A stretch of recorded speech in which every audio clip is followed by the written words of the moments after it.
গ্রামে আমরা ছোটবেলায় বড় হয়েছি, দেখেছি একজনের কথা আর একজনের কানে লাগিয়ে ঝগড়া বিবাদ এগুলো, এর বদনাম এর কাছে, এর বদনাম আর কাছে।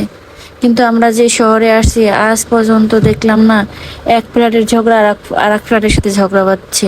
গ্রামের মানুষ 1 বিঘা জায়গা নিয়েও শুধু সেই রক্তারক্তি, মারামারি, খুনও হয়ে যায়। অথচ শহরের মানুষ দেখবেন কোথাও রক্তারক্তি এরকম কোনো কিছুই হয় না। শহরের ফ্ল্যাটের দরজা বন্ধ মানে দুনিয়ার সমস্ত ঝামেলা থেকে মুক্ত। যাক, এসব কথা বাদ দিয়ে আমি এই ফেসবুকে মনে করেন 4-5 বছর যাবত আছি, কিন্তু মাঝখানে 1-2 বছর আনএক্টিভ ছিলাম অসুস্থতার কারণে। যাক, ফেসবুক মামা হচ্ছে এখন ভালো ভালো কন্টেন্ট এগুলো পছন্দ করে না, ভালো ভালো কথা পছন্দ করে না। সে পছন্দ করে থালাবাটি মাজা, আউল ফল কথাবার্তা, এগুলোই পছন্দ করে বেশি। ডিম ভাজা, বেসিং মাজা, থালাবাটি মাজা। যাক, আমি শেষ পর্যন্ত তাই ডিম ভাজা নিয়ে আসছি, থালাবাটি মাজাও নিয়ে আসছি।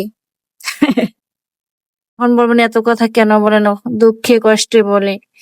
1 সেন্ট, 2 সেন্ট, এমনি করে $100 বছরে কেন, 100 বছরও হবে না। ফেসবুক মামা যাই করুক, যা ইচ্ছা তা করুক, আপনারা পাশে থাকলেই হবে। লাইক, কমেন্ট, শেয়ার দিয়ে পাশে থাকেন, তাহলেই হবে।